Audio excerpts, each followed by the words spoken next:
Loan तो loan तो जनता ही है कि जैसे कि नवरात्र के समय चलत है, इसमें मतलब कि भक्ति भाव के भजन के मतलब गाना बहुते बाजत ह। तो आज हम जौनी गाना के बारे में बात करे वाला हई उनका नाम मतलब प्रमोद प्रेमी लाल यादव। तो भाई उनकर जौन गाना आ गईल बा उ गाना का नाम ये है कि मतलब भौजी जौन बा भौजी वो चंदा दे दा। तो भाई लोगन मतलब ये गाना बहुते सही है। मतलब ये गाना मतलब चंदा मांगे वाला स्टाइल मतलब नवरात्रि में जैसे सब चंदा ना इकट्ठा करेला मतलब मूर्ति लिया खातिर। अरे कहना क्या चाहते हो? तो जैसे नवरात्र में सब ना चंदा इकट्ठा करला मतलब मूर्ति खरीदे खातिर यहाँ हुआ गाँव में जाके मतलब खूब पैसा मतलब जुटावेला उतावेला मतलब जौन पूजा पाठ का जौन सामान रहेला उ लियावेला जाके। तो वही वाला ई गाना ही बनावल गईल। वो गाना मतलब जाके चंदा मांगत हुआ मतलब जितना सबकर घर दुआर है मतलब ये लोग जा जाके मतलब घरे मतलब केवाड़ी पे चढ़ चढ़ के मतलब चंदा वंदा मांगत हो लोगन। तो वही में ये लोग पहुँचल हमें भौजी घरे तो हुआ मतलब चंदा ये लोग मांगत हो लोगन। जनता माफ नहीं करेगी। तो वही में एगो दुआरे एगो भौजी जो नहीं मतलब उनकी दुआरे ही गए लोग केवाड़ी खोल के मतलब बोलैले हम लोग ना केवाड़ी पे चढ़त भी हम लोग। शाबाश बेटा, बहुत बढ़िया। तो ये बात कहना कि भौजी मतलब केवाड़ी खोला और जो है कि मैया जी का कृपा हुई तो मतलब गोदी में मतलब कि तो लड़का खेली तो यही से मतलब चंदा दे दा और ये बता दा कि मतलब पर्ची में केकर नाम भरी।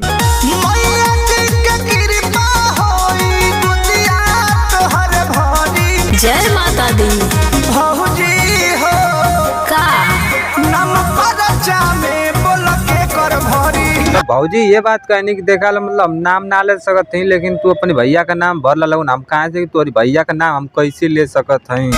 देवरो हो हर सैया के नाम कैसे धरी। तो प्रमोद भैया बार बार खाली ये बात पूछे ना कि भौजी बता दा पर्ची में नाम हम के कर लिखी। लेकिन भौजी मतलब ये बात कहने कि हम अपने पतिदेव के जो है कि भगवान मानी ना और उनका नाम हम कभी लेब ना है। हर भैया है ता करे है कुछ निदान हम नहीं नाम ले उनके मानी भगवान। तो बस भाई लोग मतलब में भौजी की जौन बा परेशान कल जाता मतलब दुर्गा पूजा के चंदा के नाम पर बस मतलब नाम लिखे खातिर में परेशान कल जाता गाना में और कुछ ना बस हर जगह देखबा तो ये बस बात आई कि मतलब के का नाम भरी तो वो बस भौजी कहिए कि हम भैया का नाम कैसे धरी। तो ये बस गाना में मतलब दिखावल गई ये गाना मतलब यही तक बस मतलब खत्म हो जाला।